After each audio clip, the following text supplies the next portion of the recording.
Truck चालकांच्या संपाचा दुसरा दिवस आहे आणि पेट्रोल आणि डिझेलच्या पुरवठ्याला सुद्धा तितका फटका बसलेला आहे। काही पेट्रोल पंपावरती मोठ्या गर्दी सुद्धा आपल्याला पाहायला मिळत आहेत। मात्र दुसरा फटका जो आहे तो भाजी मार्केटला बसलेला आहे। नेहमीप्रमाणे जो भाजीपाला पुरवठा होणं आवश्यक आहे तितका भाजीपाला म्हणावा तसा मार्केटमध्ये आज पुरवठा होत नाहीये, कारण ट्रक चालकांचा संप सुरू असल्यामुळे बऱ्याचशा मार्केटमध्ये कमी प्रमाणामध्ये भाजीपाला हा पुरवठा होतो आणि त्यामुळे भाज्यांचे दर सुद्धा आता मोठ्या प्रमाणामध्ये वाढल्याचं पाहायला मिळतंय। मुंबईतल्या सुद्धा काही मार्केटमध्ये हीच अवस्था आपल्याला पाहायला मिळते। दादरच्या मार्केटमध्ये आता आपण आहोत आणि पाहतोय भाज्यांचा जो काही पुरवठा आहे तो नेहमीपेक्षा कमी आल्याचं विक्रेत्यांचं म्हणणं आहे आणि हा दुसरा दिवस आहे आणि त्यामुळे जर हा संप असाच चालू राहिला तर येत्या काळामध्ये आणखी फटका बसू शकतो। मार्केटमधली पूर्ण अवस्था जी आहे ती अजून गंभीर बनू शकते असं विक्रेत्यांचं म्हणणं आहे। काही विक्रेता वर्ग आपल्या सोबत आहेत, व्यापारी वर्ग आहेत, त्यांच्याशी आम्ही बोलणार आहोत। रोज जितका भाजीपाला पुरवठा होतो तितका आज झालेला आहे का आणि आजची काय नेमकी परिस्थिती आहे मार्केटची? नाही, दररोजच्या पेक्षा भाजीपाला म्हणजे 70% आज भाजीपाला मार्केटला आलेला आहे। 30%चा जर फटका बसलेला आहे आणि त्यामुळे भाज्यांचा रेट सुद्धा म्हणजे कालच्या पेक्षा कमीत कमी 30-40% रेट वाढलेले आहेत। आज ट्रक चालकांच्या संपाचा दुसरा दिवस आहे।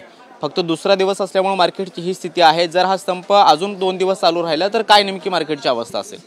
अवस्था तर खूप बिकट होणार आहे, कारण ऑलरेडी ही मुंबई मार्केटला म्हणजे ट्रान्सपोर्टिंग शिवाय भाजीपाला येऊ शकत नाही आणि असं जर चालू राहिलं तर साहजिकच आहे की भाज्यांचं दर दुप्पट होऊ शकतात।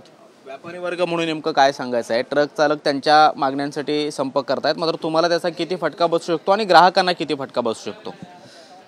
आता ट्रक चालकांचा ते संप असल्यामुळे ते त्यांच्या म्हणजे योग्य असेल ह्याच हिशोबाने ते करत असतील, पण याचा फटका म्हणजे सामान्य ग्राहकांना खूप असणार आहे।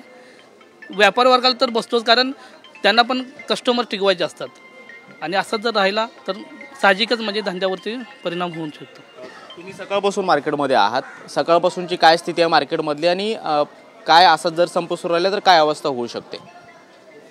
अवस्था तर लय बिकट होणार, माल सगळ्यांना भेटणार नाही, तो माल महाग होणार आणि काय शकतो। भाज्यांचा पुरवठा कमी झालाय? कमी झालेला आहे मार्केटमध्ये, लय माल कमी आलेला आहे। आम्ही कसं मारून जमा करून माल दिलेला आहे गिराकांना सगळ्यांना। तर आपण पाहतोय की मार्केटमधली दादरच्या मार्केटमधली ही दृश्य आहेत। काही दुकान ही आपल्याला बंद सुद्धा पाहायला मिळते आहेत आणि विक्रेत्यांचं असं म्हणणं आहे की नेहमीपेक्षा भाज्यांचा पुरवठा जो आहे तो कमी पाहायला मिळतो आहे। आज दुसरा दिवस आहे त्यामुळे बऱ्यापैकी माल जरी आलेला असला जरी मात्र संप जर असाच सुरू राहिला तर भाज्यांचा पुरवठाच होऊ शकणार नाही आणि त्यामुळे ग्राहकांना त्याचबरोबर विक्रेत्यांना सुद्धा तितका फटका पाहायला मिळेल किंवा बसेल। त्यामुळे या संपावरती कशा पद्धतीने तोडगा निघतो आणि त्यानंतर मार्केट तरी स्थिरावतं का हे पाहणं आता महत्त्वाचं असणार आहे। व्हिडिओ जर्नलिस्ट सिद्धेश नाईक सोबत कृष्णा सोनारडकर, TV9 मराठी, मुंबई।